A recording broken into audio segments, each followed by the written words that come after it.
स्वागत है आप सभी का बायजूस एग्जाम प्रेप आईएएस में। और आपका हार्दिक स्वागत है इस साप्ताहिक सर्वेक्षण में अंतर्राष्ट्रीय घटनाओं के। इस सर्वेक्षण में हमारा प्रयास यह रहता है कि पहले हम उन महत्वपूर्ण मुद्दों को, उन घटनाओं को रेखांकित कर सकें जो आपके लिए प्रतियोगी परीक्षाओं की दृष्टि से बेहद उपयोगी हैं। मगर हम यहीं तक अपना काम सीमित नहीं रखते, हम ये भी कोशिश करते हैं कि हम आपको तुलनात्मक विश्लेषण आपके साथ साझा कर सकें। अनेक विद्वानों ने, विश्लेषकों ने जो अपनी टिप्पणियां इस घटनाक्रम पर की हैं, व्यक्तियों पर, मुद्दों पर, उनका साझा आपके साथ कर सके, ताकि जब आप प्रतियोगी परीक्षाओं में उत्तर देने जाएं तो आपके उत्तरों की गुणवत्ता कहीं बेहतर हो अन्य प्रतियोगी के उत्तर से। इस बार घटनाक्रम काफ़ी उथल पुथल वाला रहा है।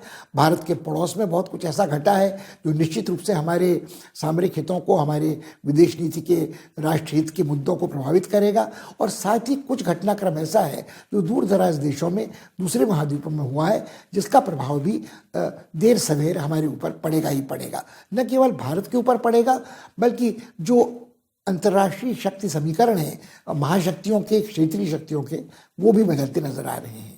यह सब हम आपके साथ साझा करेंगे इस बार।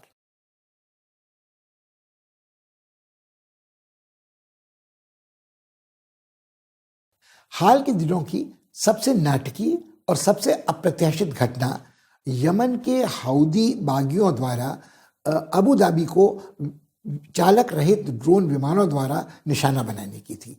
उन्होंने अबू धाबी के हवाई अड्डे को निशाना बनाया। हवाई अड्डे के पास ही एक तेल शोधक संयंत्र है, उसमें आग लगी। और पहली बार ऐसा हुआ कि अमीरात में इस तरह के किसी हमले में 3 जानें गईं।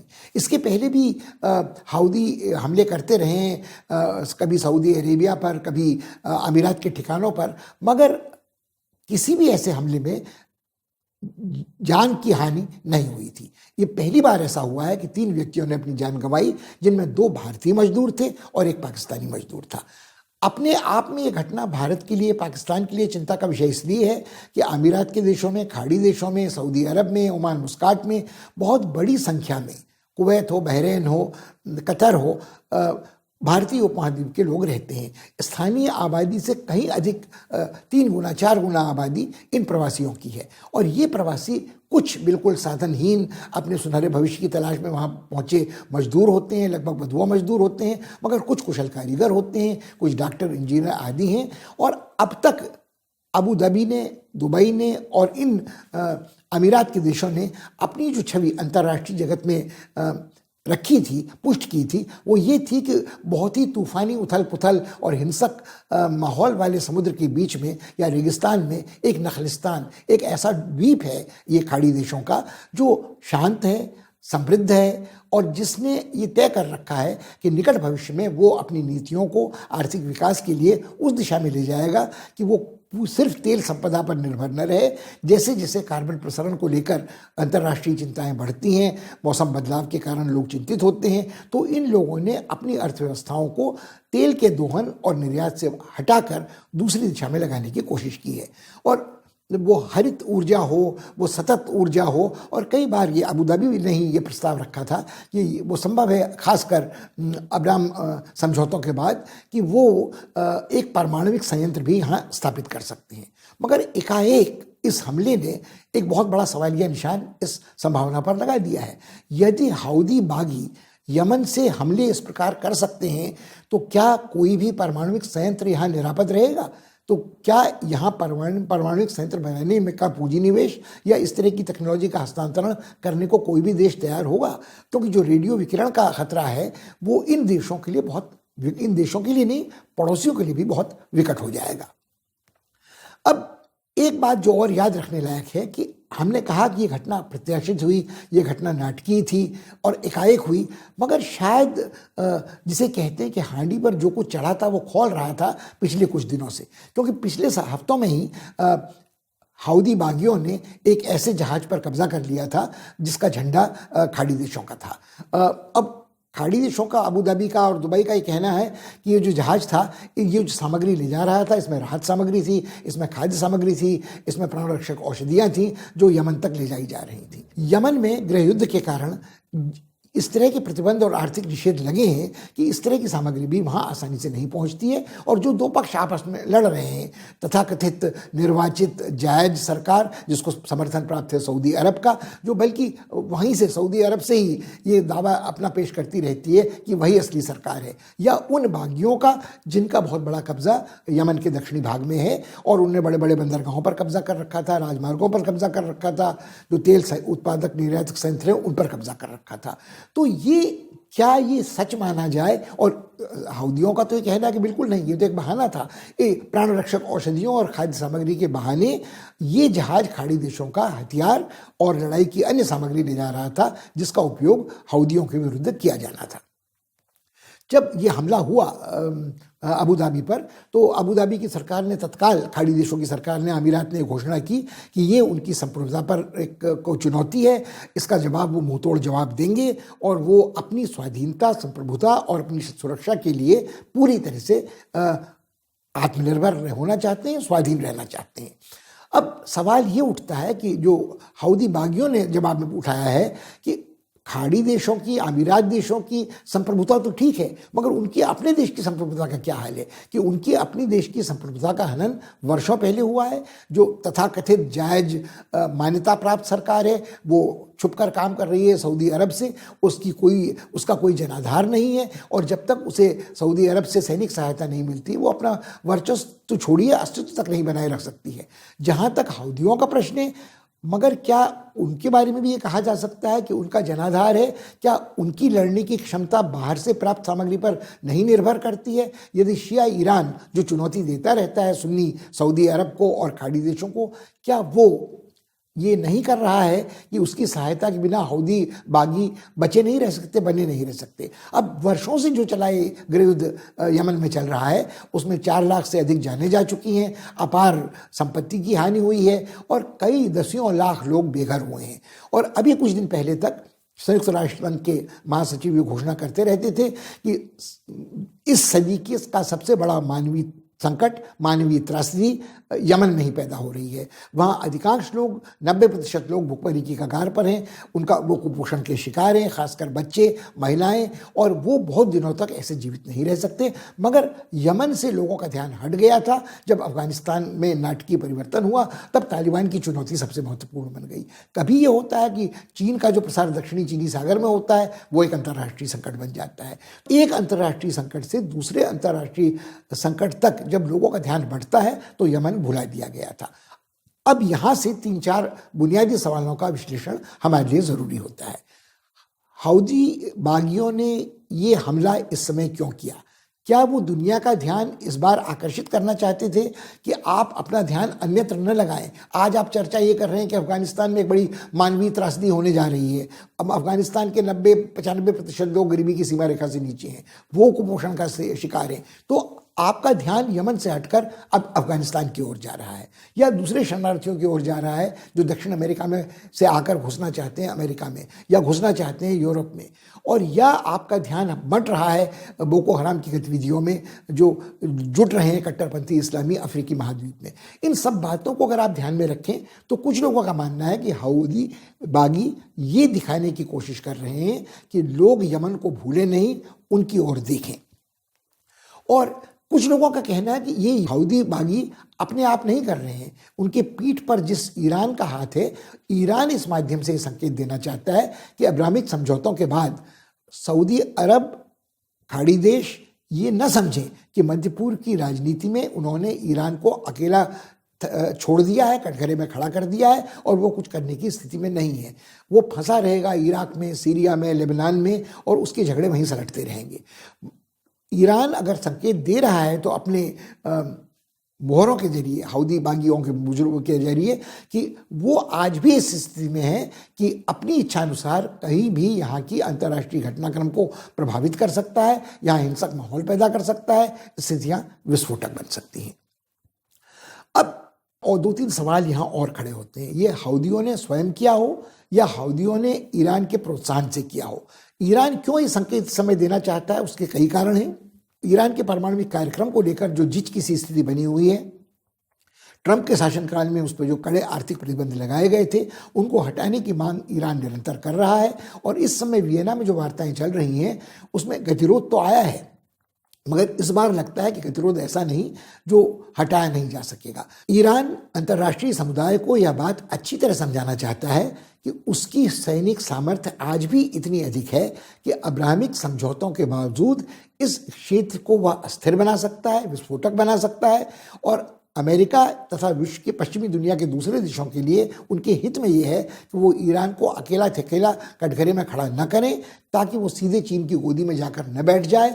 और जिस तरह से आर्थिक प्रतिबंधों के बावजूद उसने मार्ग तलाश कर लिए हैं अपने तेल के निर्यात के लिए, भले ही उसे कम कीमत पे करना पड़ा हो, ये कभी वो चीन को ही बेच सकता है, कभी वेनेजुएला के साथ संपर्क स्थापित कर सकता है। और ये सारी स्थितियां चिंताजनक हैं। ईरान ने ये प्रमाणित कर दिया है कि आर्थिक निषेधों के बावजूद और तमाम भीतरघात सेंधमारी के बावजूद उसने अपने परमाणविक कार्यक्रम को जारी रखा है। परमाणविक ईंधन का कि जो यूरेनियम की मात्रा होती है उसे बढ़ाने में वो समर्थ रहा है। तो ईरान उस राजनयिक मोर्चे पर अपनी स्थिति मजबूत कर रहा है इस शक्ति प्रदर्शन से इस इलाके में। दूसरी बात जो बिल्कुल स्पष्ट जाहिर हो गई है कि जो प्रयास अमीरत के देश कर रहे थे, कभी फॉर्मूला 1 मोटर गाड़ियों की दौड़ से, कभी अंतर्राष्ट्रीय क्रिकेट मैचों के आयोजन से, कभी कर मुक्त खरीद फरोख्त का बाजार दुबई में विज्ञापित करके लगातार साल भर ये जलसे चलते रहते थे। ये पर्यटकों का स्वर्ग माना जाता था। बड़ी बड़ी अंतर्राष्ट्रीय कंपनियों ने अपने मुख्यालय इस क्षेत्र में स्थापित किए थे। जो थोड़ी बहुत प्रतिस्पर्धा थी वो यही थी कि वो कंपनियां सऊदी अरब जाएंगी या वो कंपनियां अमीरात देशों में रहेंगी। अमीरात देशों का रहन सहन का माहौल कहीं अधिक मुक्त था। वैसे सऊदी अरब में भी मोहम्मद बिन सलमान जो युवराज हैं, उनकी कोशिश ये थी कि सऊदी अरब की छवि भी प्रवासियों के लिए, बाहर से आने वाले विशेषज्ञों, कारीगरों, मजदूरों के लिए अधिक आकर्षक हो जाए। मगर अभी अमीरात देशों की बराबरी करने में काफ़ी समय उन्हें लगता। तो यदि अमीरात देशों की शांति और समृद्धि संकटग्रस्त होती नजर आती है तो इसके क्या प्रभाव न केवल पड़ोसी देशों पर पड़ेंगे, क्योंकि भारत, पाकिस्तान, श्रीलंका, बांग्लादेश, नेपाल, फिलीपींस, मलेशिया अनेक ऐसे देश थे जहाँ के मजदूर, जहाँ के कारीगर, जहाँ के इंजीनियर, जहाँ के पेशेवर इस इलाके में काम करते हैं। तो यहाँ की स्थिति, खासकर अमीरात देशों की स्थिति, घनिष्ठ रूप से जुड़ी है हमारे अपने अंतर्राष्ट्रीय व्यापार के साथ। क्योंकि जिन देशों के साथ हम व्यापार नहीं करते हैं, चाहे वो पाकिस्तान हो या चाहे चीन के साथ व्यापार पर कटौती की बात हो रही हो, तो ये व्यापार होता है खाड़ी देशों के जरिए, अमीरात के जरिए, दुबई के जरिए, अबू धाबी के जरिए। तो हम इस सारी स्थिति के प्रति उदासीन नहीं रह सकते हैं, आंखें मूंदे नहीं रह सकते हैं। मगर हम क्या कर सकते हैं? हम न तो समर्थन हाउदियों का कर सकते हैं, न हम इस स्थिति में हैं कि कोई मानवीय सहायता, राहत सहायता वहाँ पहुँचा सकें तत्काल।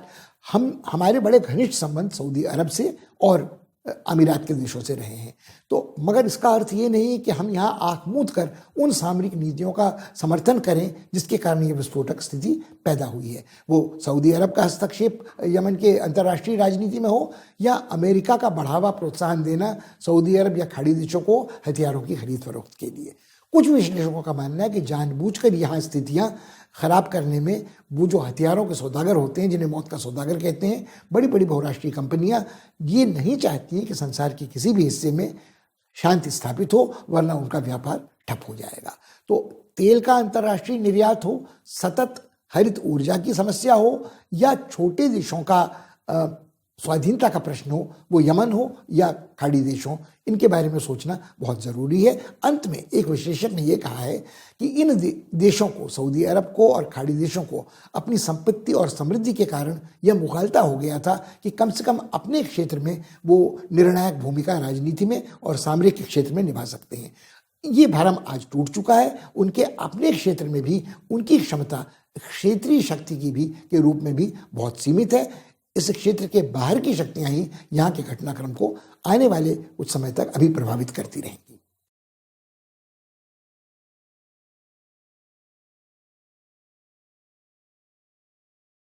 उत्तरी कोरिया दुनिया का एक ऐसा देश है जो हमेशा सबको अचंभे में डालता रहता है। अचानक कोई ऐसा कदम उठाता है जो सबको चकित कर देता है और ऐसा लगता है कि इस पूर्वी एशियाई क्षेत्र में जो स्थिति थी वो परिवर्तित हो रही है नाटकीय तरीके से। ऐसा ही कुछ नए साल की शुरुआत के साथ उत्तरी कोरिया ने किया। उत्तरी कोरिया ने एक परीक्षण किया हाइपरसोनिक मिसाइल का। और हाइपरसोनिक मिसाइल एक ऐसा मिसाइल प्रक्षेपास्त्र होता है जो आवाज़ की गति से 5-6 गुना ज़्यादा तेज़ उड़ता है, और यदि ये ग्लाइड करता हो तो इसकी गति इससे भी तेज़ हो जाती है और रडार पर इसे पकड़ना और भी कठिन हो जाता है। अब ऐसा नहीं है कि दुनिया के और देशों ने हाइपरसोनिक मिसाइल्स प्रक्षेपास्त्रों का परीक्षण नहीं किया है। अभी हाल में चीन ने ऐसा किया है, उसके कुछ समय पहले अमेरिका ने भी इस तरह का परीक्षण किया है, रूस के पास भी यह क्षमता है, ब्रिटेन ये कहता है कि इस तरह की क्षमता उसने भी विकसित कर ली है। आश्चर्य की बात यह है कि जब उत्तरी कोरिया ये परीक्षण करता है तब लोगों का ध्यान अचानक चौंक कर इस ओर जाता है कि क्या इतना अत्याधुनिक अस्त्र चीन ने इस अपने मोहरे को, कठपुतले को सौंपा होगा जिसके आचरण पर पूरी तरह उसका नियंत्रण कभी नहीं रहता है। तो क्या ये सच था परीक्षण? और कई बार लोगों ने सवालिया निशान पारमाणविक परीक्षणों पे उत्तरी कोरिया के लगाए हैं, मगर हर बार ये बात प्रमाणित हुई है कि उत्तरी कोरिया के दावे इस बारे में सच हैं। न केवल उत्तरी कोरिया ने हाइपरसोनिक मिसाइल का परीक्षण इस बार किया, वहाँ के नेता किम जोंग उन ने ये घोषणा भी की कि यदि विश्व ने, यानी अमेरिका ने और पश्चिमी देशों ने उनकी मांगों पर, वाजिब मांगों को नहीं मांगा, ध्यान नहीं दिया, उन पर लगाए आर्थिक प्रतिबंध वापस नहीं लिए, तो उनको परमाणविक परीक्षण करने के लिए भी फिर से बाध्य होना पड़ेगा। रोचक बात यह है कि इन परमाणविक परीक्षणों को स्वेच्छा से उत्तरी कोरिया ने त्यागा था 2017 में। 2018 में उनकी भेंट वार्ताएं, शिखर वार्ताएं किम जोंग उन की तत्कालीन पूर्व राष्ट्रपति डोनाल्ड ट्रंप के साथ हुई थी, एक बार सिंगापुर में, एक बार हनोई में। और उस समय ये आशा बहुत जगी थी कि शायद तनाव घटेगा।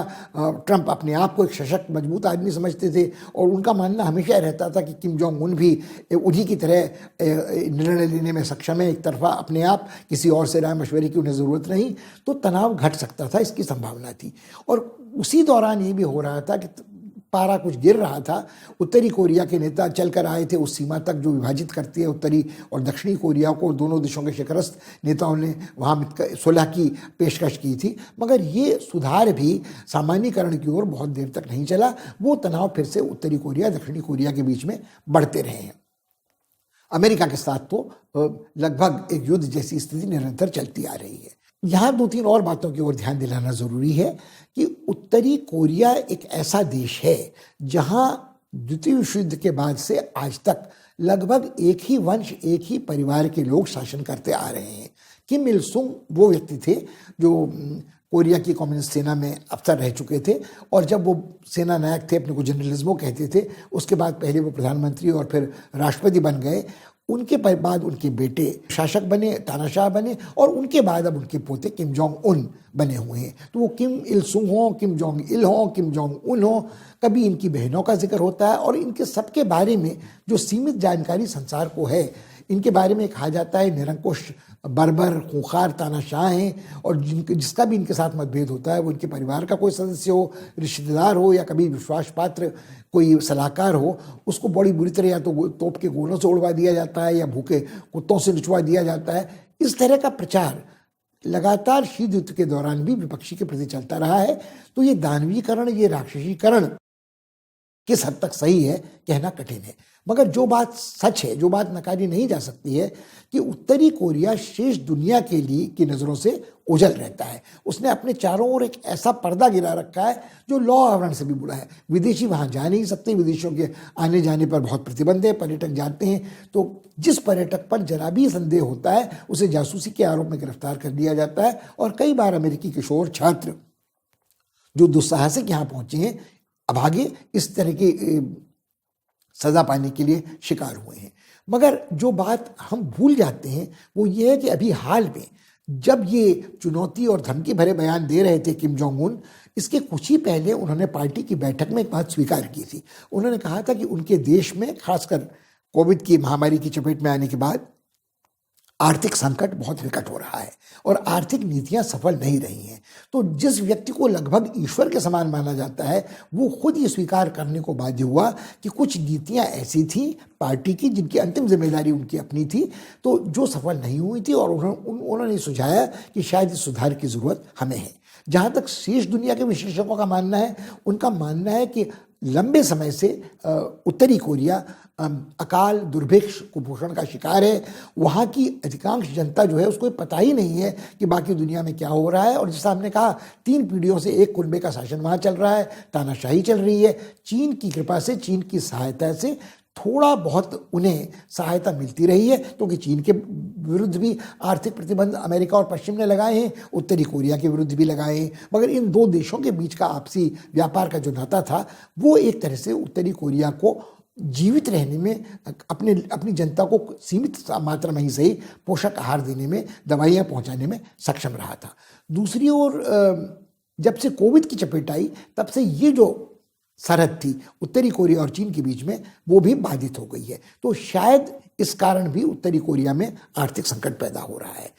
सोचने लायक पहला सवाल ये है कि क्या आज इस तरह की धमकियां देकर, इस तरह के परीक्षण सैनिक प्रक्षेपास्त्रों के, परमाणुविक अस्त्रों के जो करने जा रहे हैं किम जोंग उन, उससे वो इशारा ये कर रहे हैं कि आर्थिक स्थिति विकट है, वो आज भी इस क्षेत्र को अस्थिर कर सकते हैं। तो अतः उनके प्रति लगे प्रतिबंध हटाए जाने चाहिए और उनकी अर्थव्यवस्था को सुधारने के लिए उनकी मदद की जानी चाहिए।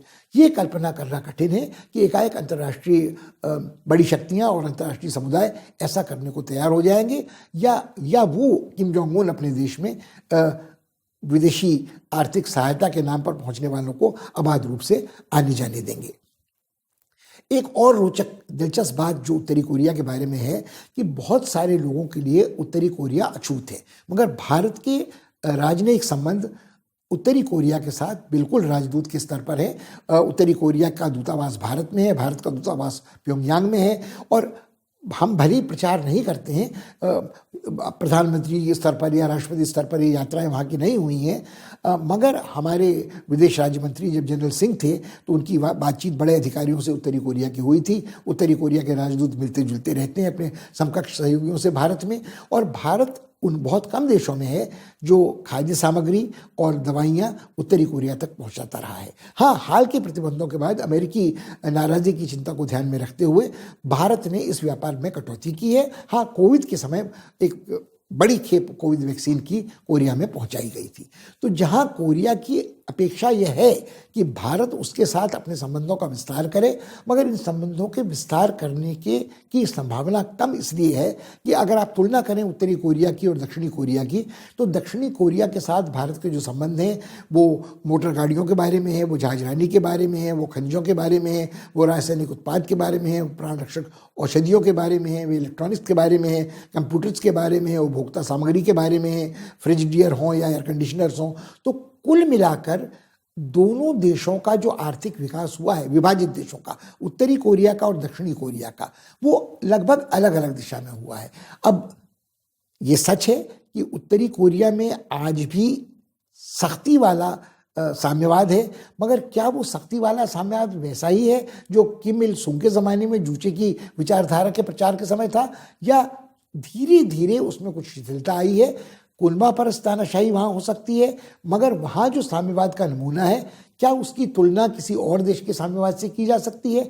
एक विडंबना ये है कि संसार में जितने साम्यवादी देश हैं, वहाँ साम्यवाद और राष्ट्रवाद के घालमेल से जो उनका राष्ट्रीय संस्करण या राष्ट्रीय अवतार निकला है साम्यवाद का, वो बड़ा फर्क है। जो कंबोडिया में पोल पोट के ज़माने में था, या हुन सेन के ज़माने में है आज, या जो वियतनाम में था, और कभी होचिमिन के शासनकाल में, जनरल जियाप के शासनकाल में, फिर एकीकरण के बाद, कहते वो आज भी अपने को साम्यवादी देश हैं।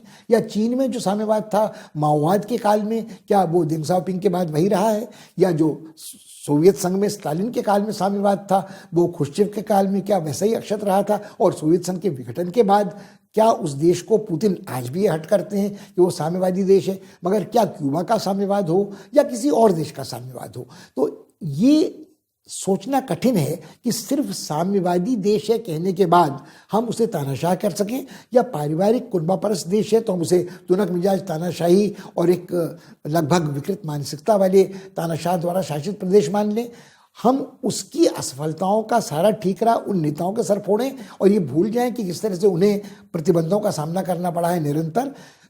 इस बात को भी नकारना बड़ा कठिन है कि उत्तरी कोरिया के जो ये पारिवारिक तानाशाह हैं, इन्होंने ही अक्षत रखा है कोरिया की स्वाधीनता को, उत्तरी कोरिया की संप्रभुता को और अपनी सैनिक शक्ति का निश्चित रूप से विकास करने में वो संभव रहे हैं। तो ये बात हमें फिर याद आती है उसी तरह से कि जिस तरह से शीत युद्ध के दौर में संबंधों में मैत्री और बैर और प्रतिस्पर्धा का भाव निरंतर सोवियत संघ और चीन के बीच में चलता रहा था, तो क्या उसी तरह से चीन भी ये नहीं चाहता है कि ये जो उसका सहयोगी देश है वो बिल्कुल निरंकुश हो जाए, उसके आचरण पर उसका कोई नियंत्रण न रहे। तब तक उत्तरी कोरिया की उपयोगिता है जब तक चीन इसके सहारे जापान पर दबाव डालता है, ताइवान पर दबाव डालता है, दक्षिणी कोरिया पर दबाव डालता है। ये समस्या आने वाले दिनों में एकाएक समाप्त होने वाली नहीं है। इसकी अपेक्षा नहीं की जा सकती है कि उत्तरी कोरिया अपने दरवाजे और खिड़कियां विश्व के लिए खोल देगा। इसमें भी बहुत देर लगेगी कि वो दक्षिणी कोरिया के साथ स्थिति सामान्य तत्काल करेगा। मगर जब किम जोंग उन ये स्वीकार करते हैं कि अर्थव्यवस्था को बदलने की, उसमें सुधार लाने की तैयारी है, तो क्या अब हम ये सोचकर चलें कि जो सीमित साधनों का अपव्यय शस्त्रास्त्रों पर, प्रक्षेपास्त्रों पर हो रहा था, उसमें कुछ कटौती होगी। ये विश्वास करना बड़ा कठिन है कि ये संकेत कड़े मनोबल का है उत्तरी कोरिया का, या रियायत की तरफ ले जाने वाला सुलह का हाथ इस बहाने वो आगे बढ़ा रहे हैं। ये फैसला करना प्राथमिक रूप से अमेरिका के लिए सबसे पहले महत्वपूर्ण है, और उसके बाद क्या रुख रवैया इस पे जापान या दक्षिणी कोरिया का होता है, ये देखने लायक होगा। भारत इस विषय में अभी तत्काल कुछ करने की स्थिति में भले ही न हो, मगर भारत ने हमेशा परमाणविक प्रसार का विरोध किया है। मगर यहाँ भी एक कुछ विडंबना नजर आती है कि स्वयं भारत को शिकार होना पड़ता है दोहरे मानदंडों का परमाणविक अस्त्रों को हासिल करने के बाद से, जबकि कोरिया ने परमाणविक प्रसार संधि की चिंदियाँ उड़ा दी हैं और उसके बाद भी उसको सब लोग स्वीकार करते हैं, एक दुष्ट राज्य के रूप में ही सही, मगर एक परमाणविक शक्ति संपन्न देश के रूप में। तो जो पुरानी कहावत है कि समर्थ को नहीं दोष गुसाई, वो बात एक हद तक सीमित शक्ति परिवेश के संदर्भ में भी उत्तरी कोरिया पर लागू होती है। उत्तरी कोरिया की क्षमता अपने क्षेत्र को अस्थिर करने की, विस्फोटक बनाने की बनी रहेगी। हाल के दिनों में जो दावे उन्होंने किए हैं, किम जोंग उन ने बार बार ये कहा है कि उनके प्रक्षेपास्त्र अमेरिकी ठिकानों को निशाना बना सकते हैं। तो इस चुनौती का सामना प्राथमिकतः अमेरिका को करना है।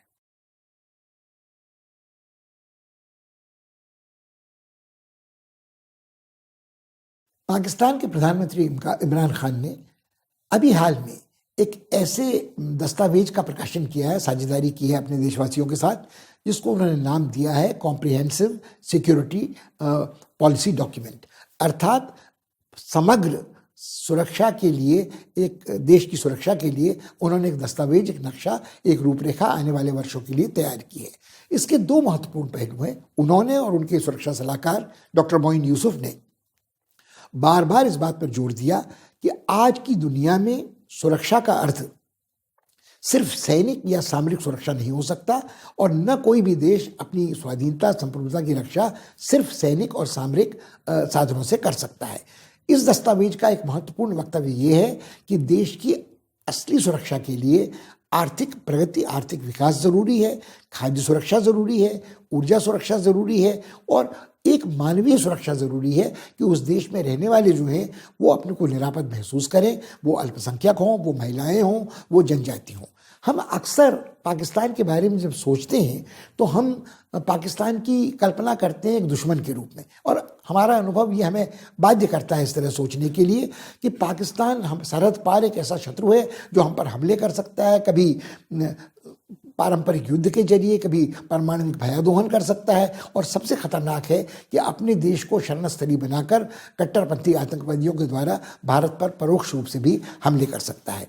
तो पाकिस्तान की जो ये छवि है, उसको देखते हुए हमको लगता है कि पाकिस्तान में जो शासन है वो भले ही प्रधानमंत्री हो या राष्ट्रपति निर्वाचित हो, कोई भी पर्दे के पीछे से सेना ही शासन करती है, और सेना के संरक्षण में जिस संस्था का जन्म हुआ था, जो अब बिल्कुल एक तरह से खुद निरंकुश हो चुकी है, आईएसआई गुप्तचर सैनिक संगठन हो सकता है। और इन दोनों संस्थाओं को, सेना हो या आईएसआई वाला गुप्तचर सैनिक संगठन हो, अपने अपने सामरिक हितों के लिए चीन और अमेरिका से सहायता मिलती रही है। और जब तक ये इस दस्तावेज में हिस्सेदार नहीं होते हैं, तब तक ये कल्पना करना कठिन है कि उनकी सोच में कोई परिवर्तन आएगा।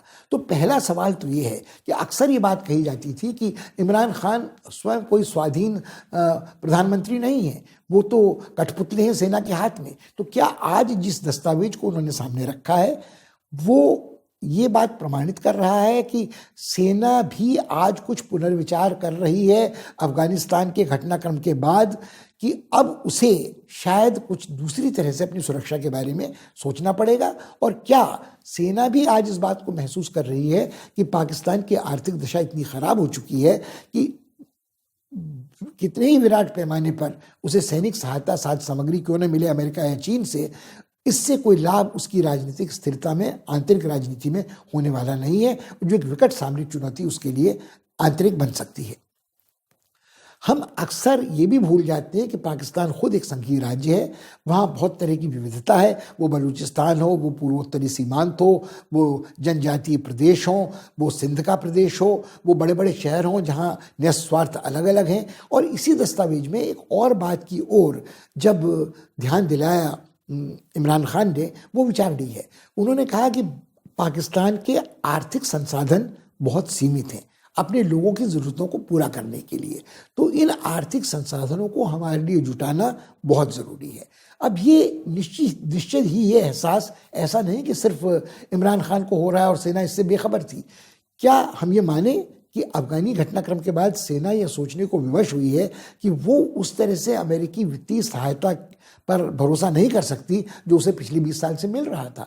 आज हम बार बार ये कहते हैं कि अफगान जो अर्थव्यवस्था थी वो डॉलरों पर आधारित थी, मगर पाकिस्तान की अपनी अर्थव्यवस्था जो दिवालियेपन की कगार से कई बार वापस लाई गई है, ऋण द्वारा, अमेरिकी ऋण हो, सऊदी ऋण हो, चीन का ऋण हो, तो कब तक ऋण की बैसाखी पर पाकिस्तान की अर्थव्यवस्था चलेगी? मगर ये सोचने लायक बात है कि जब से पाकिस्तान का विखंडन हुआ था 1971 में और संसाधन समृद्ध एक बहुत बड़ा हिस्सा जो आज बांग्लादेश है उससे अलग हो गया था, तो उसके बाद पाकिस्तान के पास अपनी अर्थव्यवस्था के विकास के लिए बचा क्या था?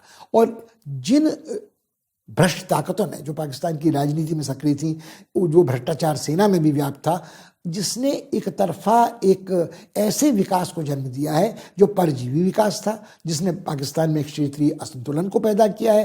पहले असंतुलन की बात सिंध और पंजाब के बीच में की जाती थी, मगर आज मेरे ख्याल में ये बात पंजाब हो, बलूचिस्तान हो, वजीरिस्तान हो, उत्तर पूर्वी सीमांत हो, इस सब के बारे में की जा रही है।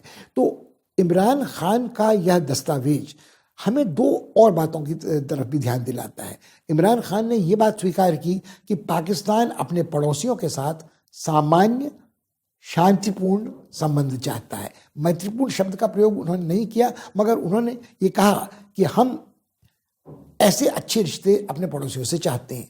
अब पड़ोसी कौन है? सबसे बड़ा और महत्वपूर्ण पड़ोसी उत्तर की ओर अगर आप देखें तो जहाँ कब्जा उन्होंने किया है, जो तथाकथित आज़ाद कश्मीर वाला इलाका है, पाकिस्तान अधिकृत कश्मीर, तो उनकी एक सरहद तो जुड़ जाती है कहीं ना कहीं नाम मात्र के लिए चीन के साथ भी। मगर जो दूसरी बात महत्वपूर्ण है, सबसे बड़ा महत्वपूर्ण पड़ोसी तो भारत है।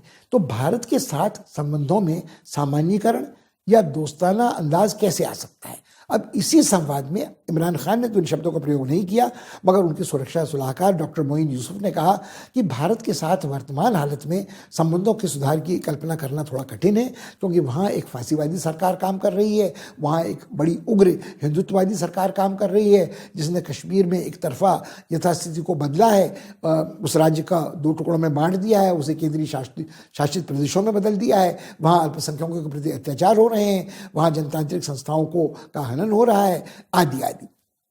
अब फिर दूसरा सवाल बचता है, तो फिर पाकिस्तान का दूसरा पड़ोसी कौन है जिसके साथ उनके संबंधों को लेकर वो चाहते कि मैत्रीपूर्ण हमारे संबंध हो?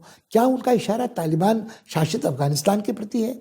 एक वक्त जब तालिबान ने काबुल पर कब्जा किया था अमेरिकनों के जाने के बाद, तब लोगों को लगता था ये पाकिस्तान की राजनयिक विजय है, मगर पाकिस्तान इस बात को नहीं भूल सकता कि उसके द्वारा समर्थित हक्कानी तबके ने भले ही कुछ समय के लिए काबुल में तालिबान मंत्रिमंडल में हिस्सेदारी की हो, पाकिस्तान के जो तहरीक तालिबान पाकिस्तान के लोग हैं वो पाकिस्तान की सरकार के लिए, सेना के लिए खतरा ही बने हुए हैं। और यदि अफगानिस्तान में, खासकर पश्चिमी अफगानिस्तान में स्थिति अस्थिर रहती है, तो हिंसा का लावा जिस तरह से पहले बहकर पाकिस्तान में आया था मुजाहिदीन के शासनकाल में, सोवियत संघ जब काबिज था अफगानिस्तान में, तो ये स्थिति आज फिर से पैदा हो सकती है पाकिस्तान की अस्थिरता के लिए। सीमावर्ती इलाकों में मादक द्रव्यों की तस्करी हो या कुछ हो, तो ये सोचकर पाकिस्तान आश्वस्त नहीं रह सकता है कि अफगानिस्तान के साथ भी, तालिबान शासित अफगानिस्तान के साथ भी उसके संबंध संतुलित, अच्छे और उभय पक्षीय लाभप्रद रहेंगे। तो ये स्थिति पाकिस्तान के लिए चिंताजनक है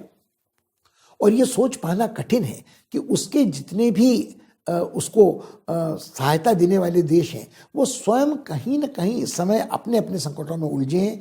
वो चीन हो, चीन को सामना करना पड़ रहा है आर्थिक प्रतिबंधों का अमेरिका के साथ, उस पर आक्षेप विस्तारवाद का लग रहा है। दक्षिणी चीनी सागर में भारत के साथ सैनिक मुठभेड़ उसकी लद्दाख वाले इलाके में चल रही है और कहीं न कहीं कोविड की चपेट के बाद चीन की अर्थव्यवस्था पर भी प्रभाव पड़ा है। हालांकि चीन की अर्थव्यवस्था दुनिया के अन्य देशों की तुलना में आज भी बेहतर है, मगर कब वह संकटग्रस्त हो सकती है कोविड के कारण, कब वह संकटग्रस्त हो सकती है मंदी के कारण, कब वह संकटग्रस्त हो सकती है आर्थिक निषेधों के कारण, सोचने लायक बात है। तो ऐसे में पाकिस्तान, जहाँ तक उसके दूसरे आश्रयदाता का प्रश्न है सऊदी अरब का, तो सऊदी अरब अब्राहमिक समझौतों के बाद से उस मध्य पूर्व वाले इलाके में शांति और सुव्यवस्था को लेकर परेशान है।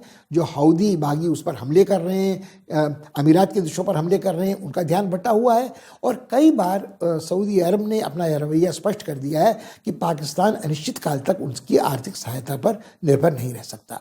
तो समस्या जो सबसे विकट है इस दस्तावेज के बावजूद वो ये है कि दो चीज़ें जो दस्तावेज में कही गई हैं कि आर्थिक सुरक्षा, मानवीय सुरक्षा, खाद्य सुरक्षा, ऊर्जा सुरक्षा अभिन्न रूप से जुड़े हैं किसी भी देश की सैनिक सुरक्षा, सामरिक शक्ति के साथ।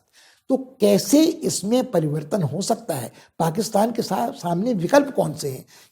स्वयं वो स्वीकार करते हैं प्रधानमंत्री कि हमारे आर्थिक साधन बहुत सीमित हैं, हमारी आबादी बड़ी है, हमारी समस्याएं उलझी और जटिल हैं, हम अपने पड़ोसियों के साथ अच्छे संबंध चाहते हैं। मगर दोनों ही मोर्चों पर, पूर्व हो या पश्चिम, पड़ोसियों के साथ तत्काल संबंध सुधरते नजर नहीं आते और यदि तत्काल संबंध सुधारने का कोई पेशकश नहीं होती है तो क्या सतत आर्थिक विकास की कल्पना पाकिस्तान कर सकता है? और यदि साधन सीमित हैं जो हैं तो उन साधनों का विकल्प पाकिस्तान कहाँ से प्राप्त कर सकता है? तो कोई दीर्घकालीन रणनीति उसके पास अगले 5 वर्षों के लिए है या नहीं, ये कह सकना भी कठिन है। हाँ, इस दस्तावेज ने कुछ विचारणीय मुद्दे सामने रखे हैं और शायद भारतीयों के लिए विशेष महत्व का प्रश्न ये है कि हम अब पाकिस्तान की राजनीति से नज़र थोड़ा हटाएं, वहाँ सत्ता पर प्रभुत्व सेना का रहे, गुप्तचर संस्था का रहे या निर्वाचित सरकार का रहे। पाकिस्तान के भविष्य के लिए सबसे अधिक महत्वपूर्ण बात ये निर्भर करेगी कि उसकी अर्थव्यवस्था किस हालत में है, वहाँ सामाजिक संतुलन, सामंजस्य या वैमनस्य कितना है और वहाँ जो ये समस्याएं हैं वितरण की, क्षेत्रीय असंतुलन की, वो कितनी अस्थिरता पैदा कर सकती हैं। तो हमारा ध्यान पाकिस्तान की सैनिक और सामरिक नीतियों से हटकर आर्थिक और सामाजिक नीतियों की ओर जाना चाहिए।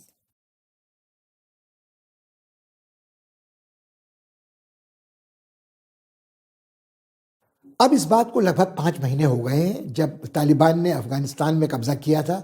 15 अगस्त के दिन काबुल के दरवाजे उनके लिए खुल गए थे और तब तक जो लोग ये सोचते थे कि उन्हें बहुत कट्टर प्रतिरोध का सामना करना पड़ेगा, अफगान जनता बगावत करेगी, तालिबान को नहीं आने देगी, ये सारी आशाएं, आशंकाएं निर्मूल साबित हुई और तब से अब तक वो काबिज हैं। शुरू में उन्होंने ये आश्वासन अफगानों को दिए थे कि इस बार जो अफगान संस्करण, तालिबान संस्करण 2 है, वो बहुत फ़र्क है अपने पुरखों से। वो न तो उतने क्रूर होंगे, न उतने निर्मम होंगे और न ही वो हिंसा का सहारा लेंगे। वो लोगों को अपनी ज़िंदगी जीने देंगे क्योंकि वो उस पीढ़ी के प्रतिनिधि हैं जो खुद विदेशों में प्रवासी के रूप में रही थी और जो डिजिटल साक्षरता से संयुक्त थी। मगर बहुत जल्दी ये भरोसे निराधार साबित हुए। जो इश्तहार दीवारों पर लगे थे काबुल की, उनको बस चूना पोत दिया गया जिनमें महिलाएं दिखाई गई थीं। महिलाओं को बिना हिजाब पहने, बुर्का पहने बाहर निकलने पर प्रतिबंध लगाया गया। उनका स्कूल जाना बंद हो गया। कुछ नौकरियां जहाँ वो करती थी वहाँ वो नहीं जा सकती थीं और जिस व्यक्ति ने भी ज़रा सा प्रतिरोध या ज़रा सा असहमति का स्वर मुखर किया तो उसका बर्बरता से दमन किया गया। कुछ लोगों को पीट पीट कर मार डाला गया, कुछ लोगों को पत्थरों से पीट कर मारा गया और तालिबान हिंसा वैसी ही निर्मम नजर आती रही जैसे वो अतीत में नजर आती थी। मगर आज जो हम चर्चा कर रहे हैं वो तालिबानों की सरकार की असफलता की नहीं कर रहे हैं। आज एक नया संकट अफगानिस्तान के सामने मुंह बाए खड़ा है, वो है अकाल का, दुर्भिक्ष का, भुखमरी का, कुपोषण का। संयुक्त राष्ट्र संघ का स्वयं ये मानना है कि शायद एक बहुत ही विराट पैमाने का संकट, मानवीय संकट अफगानिस्तान में आ रहा है, जो उस गृह युद्ध और युद्ध से भी विकट होगा। 97% आबादी अफगानिस्तान की आज भूखमरी का शिकार है, कुपोषण के शिकार बच्चे हैं, और अधिकांश जनता, वहाँ की 40-45% जनता जो है वो गरीबी की सीमा के बहुत नीचे है। मुद्रास्फीति बहुत ज़्यादा हो चुकी है, और कुल मिलाकर जो अफ़गान एक अमेरिकी डॉलर में 80-85 अफ़गानी आते थे, वो आज अब 105-106 आते हैं। लगभग 25% मुद्रास्फीति हुई है। खाने का कुछ सामान बाजार पर है, मगर खरीदने लायक पैसे किसी के पास नहीं है। और ये बात कई लोग, जो राहत एजेंसियां वहाँ काम कर रही हैं, उनका कहना है कि इसके लिए सिर्फ तालिबान को दोषी ठहराना शायद कठिन है, क्योंकि अफगानिस्तान की जो सरकार का पैसा 9 अरब डॉलर विदेशी बैंकों में जमा है, यदि वह इस समय प्रतिबंधों को दरकिनार कर अफगान सरकार को दे दिया गया होता तो शायद तालिबान अपनी जनता को खाना खिलाने लायक या उनके उपचार के लिए जो प्राण रक्षक दवाइयाँ हैं उनका आयात कर सकते। मगर दूसरी तरफ सवाल ये उठता है कि यदि यह पैसा तालिबान के हाथ पहुंच जाता है तो इस बात की गारंटी क्या है कि इसका उपयोग वो अपनी जनता के भले के लिए करेंगे? क्या इससे ये संकेत नहीं जाएगा कि दुनिया ने प्रकारांतर से एक मान्यता प्रदान कर दी है तालिबान सरकार को, जिससे वह अब तक हिचकिचा रही थी? और इससे भी बड़ा प्रश्न ये है कि 9 अरब डॉलर आखिर कब तक लोगों का पेट भर सकते हैं, उन्हें कुपोषण या अकाल से बचा सकते हैं? हम जब भी अफगानिस्तान का चर्चा करते हैं तो बहुत आसानी से, जाने क्यों, ये बात भूल जाते हैं कि अफगानिस्तान हमेशा से एक बेहद गरीब देश रहा है, भूमिबद्ध देश रहा है, और 20वीं सदी में निरंतर वहाँ का जो शासक वर्ग था, जो राज परिवार था, जो कुलीन लोग थे, जो काबुल में रहते थे, जो प्रादेशिक राजधानियों में रहते थे, वो भोग विलास का जीवन बसर करते थे। मगर आम अफगानी का जीवन अभाव का था, खाना बदोशी का था, और रूखा सूखा खाने का था। वो उस जीवन में हिंसा भी थी, कबायली हिंसा भी थी, और अभाव भी था। मगर खासकर पिछले आधा सदी में, जब से रूसियों ने कब्जा किया अफगानिस्तान पर, और उसके बाद रूसियों को खदेड़ा गया मुजाहिदीन और तालिबानों की फौज पैदा कर अमेरिका द्वारा, पाकिस्तान की मदद से, और फिर 20 वर्ष तक अमेरिका कब्जे में रहा अफगानिस्तान के, तो ये पूरा आधा सदी का इतिहास है जब अफगानिस्तान की अर्थव्यवस्था तहस नहस हो गई, और अफगानिस्तान पूरी तरह से निर्भर रहा उन बड़ी शक्तियों के खर्चे पर जो युद्ध के लिए या कब्जे के लिए डॉलर या रूबल खर्च कर रहे थे। अब एक और बात की ओर ध्यान दिलाना जरूरी है कि भले ही अफगानिस्तान में प्राकृतिक संसाधनों का अभाव नहीं, खनिज भी हैं, तांबा भी है, और चीज़ें भी हैं, मगर उद्योग धंधे कभी विकसित नहीं रहे हैं। कुछ नदियां सींचती हैं कुछ इलाकों को जहाँ खेती हो सकती है, मगर अधिकांश इलाकों में लोग गरीबी का जीवन ही जीते थे और उद्योग धंधे विकसित नहीं हुए थे। इस आधा सदी में जिन चीज़ों का विकास किया गया वो सामरिक महत्व की थी। कहीं सड़कें बनी, कहीं पुल बने, हाँ कुछ प्रचार के लिए अस्पताल भी बने, कहीं स्कूल भी खोले गए, कहीं बांधों का निर्माण हुआ, मगर गृह युद्ध के दौरान इनको बार बार तोड़ा गया और इनका कोई लाभ अफगानिस्तान की आम जनता को नहीं मिल सका। और जो अफगानिस्तान में लंबे समय तक रूसी कब्जे और अमेरिकी कब्जे के कारण, अस्थिरता के कारण और तालिबानों के संकट के कारण जो पड़ोसी देश हैं उनके साथ कोई भी आर्थिक संबंध बनाने में अफगानिस्तान असमर्थ रहा है। तो जब हम बात करते हैं कि आज अफगानिस्तान में एक भयंकर मानवीय त्रासदी पैदा हो रही है, तो हम इस बात को कैसे भुला दें कि क्या ये हमेशा दान के रूप में या राहत सामग्री के रूप में जो अनाज आएगा उस पर ही अफगानी अपना जीवन बसर करते रहेंगे? आज भी इस गृह युद्ध के पिछले आधा सदी के इतिहास में जो कुछ आर्थिक गतिविधियां अफगानिस्तान में पनपी हैं वो मादक द्रव्यों की तस्करी की हैं, वो अफीम की खेती की हैं, वो नाजायज हथियारों की तस्करी की हैं, वो देह व्यापार की तस्करी हैं, वो शरणार्थियों को इधर से उधर पार पहुंचाने में जो आपराधिक सक्रिय थे उसमें हैं, और एक तरह से भयादोहन जो करते रहे हैं बड़ी शक्तियों का, उस पर इनकी अर्थव्यवस्था निर्भर है, जिनको वॉर लॉर्ड्स कहते हैं, जो बड़े बड़े प्रादेशिक सिपा सालार वहाँ काम करते हैं, कबायली। तो आज जब हम अफगानिस्तान के इस नए संकट की बात करते हैं, जो सैनिक सामरिक संकट नहीं बल्कि मानवीय संकट है, तो कैसे इस पर काबू पाया जा सकता है यदि पिछले आधा सदी नहीं बल्कि आप ये कह सकते हैं पूरे 100 साल से कोई किसी भी तरह का सार्थक आर्थिक विकास हुआ ही नहीं है इस भूमिबद्ध देश में। तो क्या एकाएक ऐसा बीजारोपण वहाँ आर्थिक विकास का किया जा सकता है कि यह देश आत्मनिर्भर बन जाएगा?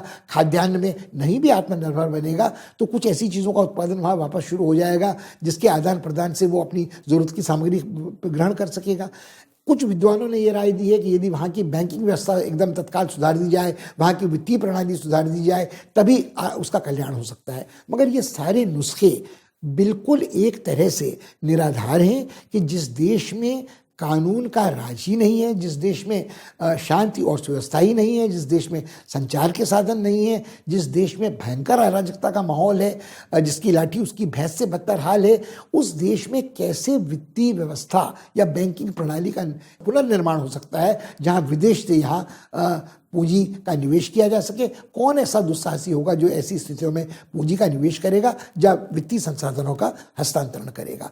जो विदेशों में प्रवासी अफगानी हैं उनको बड़ी कठिनाइयों का सामना करना पड़ रहा है आर्थिक प्रतिबंधों को देखते हुए। अपने रिश्तेदारों के लिए, परिवार के इष्ट मित्रों के लिए जो छूट गए हैं अफगानिस्तान में, थोड़ी मात्रा में भी पैसे भेजना। बल्कि कुछ राहत एजेंसियों में जो काम करने वाले विदेशी हैं उनका कहना है जब विदेशी मूल की कोई अमेरिकी नागरिक या कनाडी नागरिक अपने साथ अपने व्यक्तिगत खर्च के लिए कुछ डॉलर लेकर अफगानिस्तान आना चाहती है तो जैसे ही बैंक वालों को पता चलता है कि वो अफगानिस्तान जा रही है, आर्थिक निषेधों की दुहाई देकर उसको भी डॉलर नहीं दिए जाते हैं।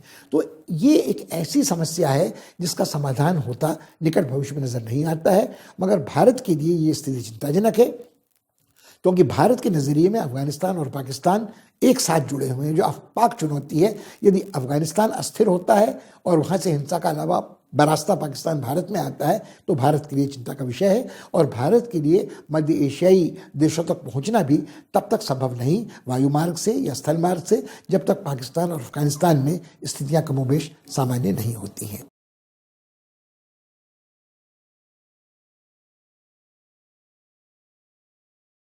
इस बार इतना ही। अगली बार जब तक आपसे मिलेंगे तब तक आप इन विषयों पर विचार कीजिए कि क्या पाकिस्तान की जो comprehensive security document, policy document है, उसमें कोई संभावना प्रकट होती है भारत के साथ संबंधों की बेहतरी की? क्या जो कुछ उत्तरी कोरिया कर रहा है उसमें वो सुलह का हाथ बढ़ा रहा है या चेतावनी दे रहा है?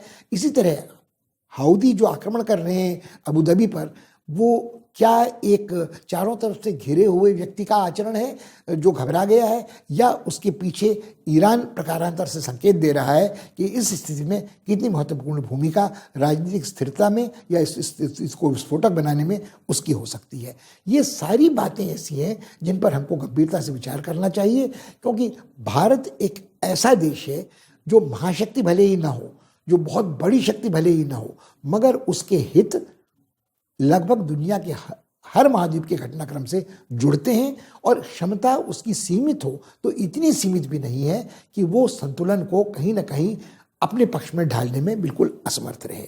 ये मगर इसके लिए बेहद ज़रूरी है कि उसका नज़रिया हमेशा यथार्थवादी हो और वो अपने राष्ट्रीयताओं को कभी नज़रअंदाज न करे और उनको पुनर्परिभाषित करने की कोशिश करे। यदि पाकिस्तान इस दस्तावेज में सामरिक और सैनिक सुरक्षा के आगे की बात कर रहा है तो भारत में भी शायद चर्चा इस विषय का शुरू होना चाहिए कि सामरिक सुरक्षा अंततः आर्थिक सुरक्षा, मानवीय सुरक्षा, ऊर्जा सुरक्षा, खाद्यान्न सुरक्षा से अभिन्न रूप से जुड़ी हुई है।